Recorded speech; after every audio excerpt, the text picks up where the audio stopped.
Vidyasri Subramaniam thought for the day. இது வந்து ஒரு ஜென் கதை. ஒருத்தர் வந்து போய் அக்யூபங்க்சர் கிளாஸ்க்கு வந்து கற்றுக்கிறதுக்கு போகிறாரு. கற்றுக்க போகும்போது அவங்க வந்து போய் அந்த ஆசிரமத்திலே தங்கி அங்கே வந்து கற்றுக்கணும். அந்த மாணவருக்கு ஒரு டெய்லி ஒவ்வொரு மாணவருக்கும் ஒவ்வொரு வேலை. ஒரு மாணவருக்கு பர்டிகுலராக ஒரு வேலை. என்ன வேலை அப்படின்னா, காலையில் இவங்க வந்து டீ போட்டு அதை வந்து கரெக்டாக கொண்டு போய் அவங்க மாஸ்டரை எழுப்பணும், குருவை எழுப்பணும். அது வந்து கரெக்டாக 3:45 எழுப்பணும். எழுப்பும் போது அந்த டீ வந்து சூடாக இருக்கணும். இதுதான் கண்டிஷன். ஸோ இவங்க வந்து முதலையே கொதிக்க வச்சு கொண்டு போய் இப்போ வந்து 3:44 போனால் கூட ரூமுக்கு வெளியே தான் நிற்கணும். கரெக்டாக 3:45 தான் ரூமுக்குள்ளே போய் கொடுக்கணும். இதுதான் கண்டிஷன். அப்புறம் இவங்க வந்து முதலே போட்டு கொண்டு போனாலும் அந்த வெளியில் நிற்கிற நேரத்தில் அந்த தேநீர் ஆறி போயிடும், திருப்பி கொண்டு போயிடணும். அப்புறம் வந்து 3:45 தாண்டிடும். ஸோ இது வந்து ரொம்ப ஒரு கஷ்டமான சூழ்நிலை. என்ன கண்டிஷன் அப்படின்னா, இவங்க வந்து ஒவ்வொரு தடையும் டீ கொண்டு போகும்போது 2 கப்பு கொண்டு போகணும். ஒன்று வந்து ஒரு ஃபுல்லாக பெரிய கப் இருக்கும், கூடவே பக்கத்தில் இன்னொரு கப் இருக்கும். அது வந்து அவர் வந்து ஊற்றி கொடுப்பாரு, குரு வந்து ஊற்றி கொடுப்பாரு. அதை வந்து இந்த மாணவரை குடிக்கணும். ஸோ இது ரொம்ப நாள் இப்படி நடந்துகிட்டே இருக்குது. அப்புறம் வந்து ஒரு நாள் வந்து இந்த மாணவருக்கு பொறுக்க முடியாமல் அவர் வந்து போய் கேட்டுறாரு, நான் ஒன்று கேட்பேன், நீங்கள் தப்பாக நினச்சிக்காதீங்க, எனக்கு ரொம்ப நாள் மன உளைச்சலாக இருக்குது.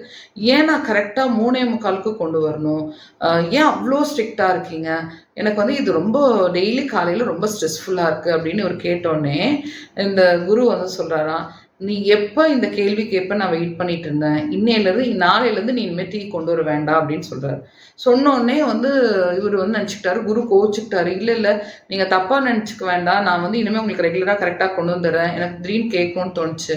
அப்போ வந்து குரு சொல்கிறார், இல்லை அப்படி இல்லை, நான் உனக்கு வந்து இதுக்கு விளக்கம் சொல்கிறேன். என்ன விளக்கம் அப்படின்னா, நீ வந்து ஒரு டிசிப்ளின் உனக்கு வேணும் அப்படின்னா அந்த டிசிப்ளினை நீ இப்படி கற்றுக் கொடுக்கணும்னு நாங்கள் வந்து இந்த பயிற்சி கொடுத்தோம்.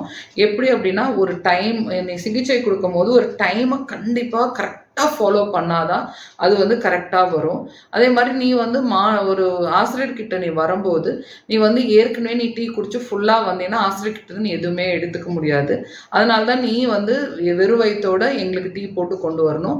அப்போ கொண்டு வந்துட்டு நாங்களும் உனக்கு என்னதான் அறிவு இருந்தாலுமே நான் ஏன் இந்த டீ உனக்கு பகிர்ந்து கொடுக்குறேன் அப்படின்னா, நீ எவ்வளோதான் விஷயங்கள் உள்ள வச்சிருந்தாலுமே ஆசிரியர்கிட்ட இருந்தும் உனக்கு விஷயத்தை வாங்கிறதுக்கு நீ தயாராக இருக்கணுங்கிற ஒரு சிம்பாலிக் விஷயந்தான் வந்து உனக்கு நான் வந்து டீ ஊற்றி கொடுத்தது.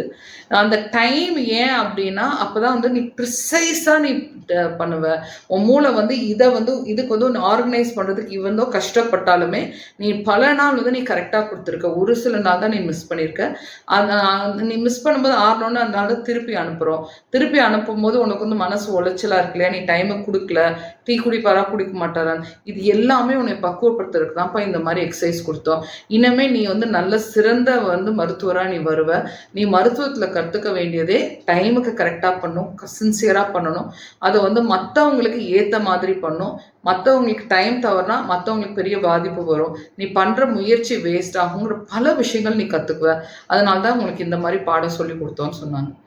நம்ம எதை சொல்லி கொடுத்தாலுமே நம்ம வந்து ஃபஸ்ட்டு ப்ரிசைஸாக கற்றுக்கணும், ப்ரிசைஸாக சொல்லி கொடுக்கணும். அதே மாதிரி நம்ம வந்து ஒரு விஷயத்த கற்றுக்க போகும்போது நம்ம ஏற்கனவே தலையில் 1008 விஷயத்தை வச்சுட்டு போய் ஃபுல்லாக போய் உட்காராம நமக்கு அரை விஷயம்தான் தெரியும், மீதி விஷயத்த மற்றவங்கிட்ட எடுத்துக்கணும்னு நம்ம தயாராக போனோம் அப்படின்னா நம்மளை போல் ஒரு சிறந்த மாறணும் இருக்க முடியாது. இவ்வளோ அழகாக சொல்லி கொடுக்குற நல்ல ஆசிரியர்களும் இல்லாமல் போக மாட்டாங்க. ஓகேயா?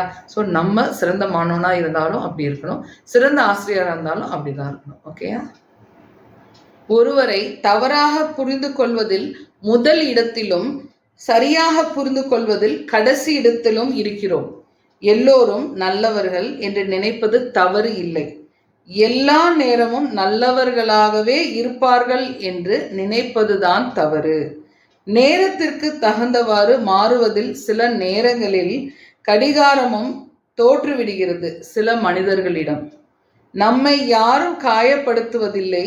தேவைக்கு அதிகமாக மற்றவர்களுக்கு முக்கியத்துவம் கொடுத்து நாமே நம்மை காயப்படுத்தி கொள்கிறோம். இது வந்து அசோக் கரூர்ல அமைச்சார். தேங்க்யூ அசோக்.